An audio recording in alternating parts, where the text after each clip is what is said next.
Urge, 6 militaires français blessés dans une explosion au bois de Vincennes. La défense russe divulgue les détails du crash de l'Il-20 en Syrie. Le ministère russe de la Défense a présenté ce dimanche un compte-rendu détaillé de la catastrophe de l'Il-20 en Syrie. Selon les militaires, les informations erronées au sujet de la localisation des frappes israéliennes ont été l'une des causes du drame. L'Il-20 n'est pas parvenu à s'abriter dans une zone sûre lors du raid israélien effectué le 17 septembre, car l'État hébreu avait communiqué à la Russie des informations erronées concernant la localisation des frappes, a annoncé ce dimanche le ministère russe de la Défense. Un porte-parole israélien avait affirmé que les cibles choisies pour les frappes potentielles de l'aviation israélienne étaient situées dans le nord de la Syrie.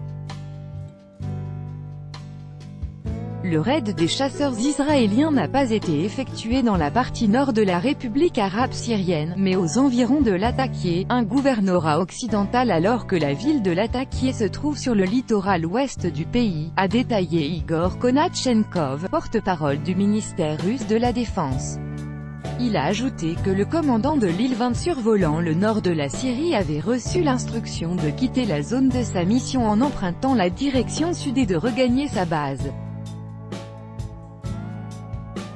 La désorientation par un officier israélien concernant la zone de frappe par ses chasseurs n'a pas permis d'évacuer l'avion russe dans un secteur sécurisé. Qui plus est, la localisation des F-16 israéliens n'a pas été indiquée, a-t-il poursuivi, ajoutant que les discussions avec la partie israélienne ont été menées en russe. Le ministère a indiqué qu'il disposait de l'enregistrement de ces négociations. Ce n'est qu'à 22h53, soit 50 minutes après que l'Il-20 avait été visé par un missile syrien, qu'un colonel de garde du commandement israélien nous a contactés pour annoncer que l'information concernant le crash de l'Il-20 a été prise en compte. Nous avons nettoyé la zone, si vous avez besoin d'aide, nous sommes prêts, a ajouté M.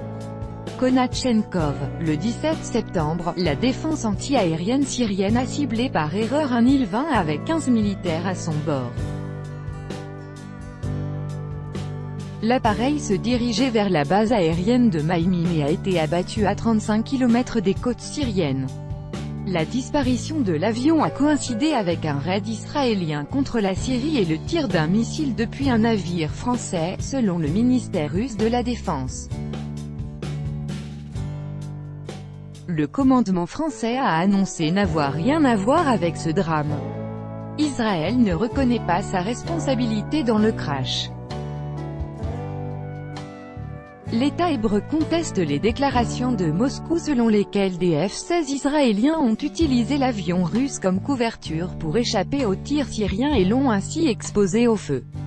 Tel Aviv affirme de son côté que les tirs syriens étaient désordonnés et non précis, son armée ne s'étant pas assurée de l'absence des avions russes dans la zone visée.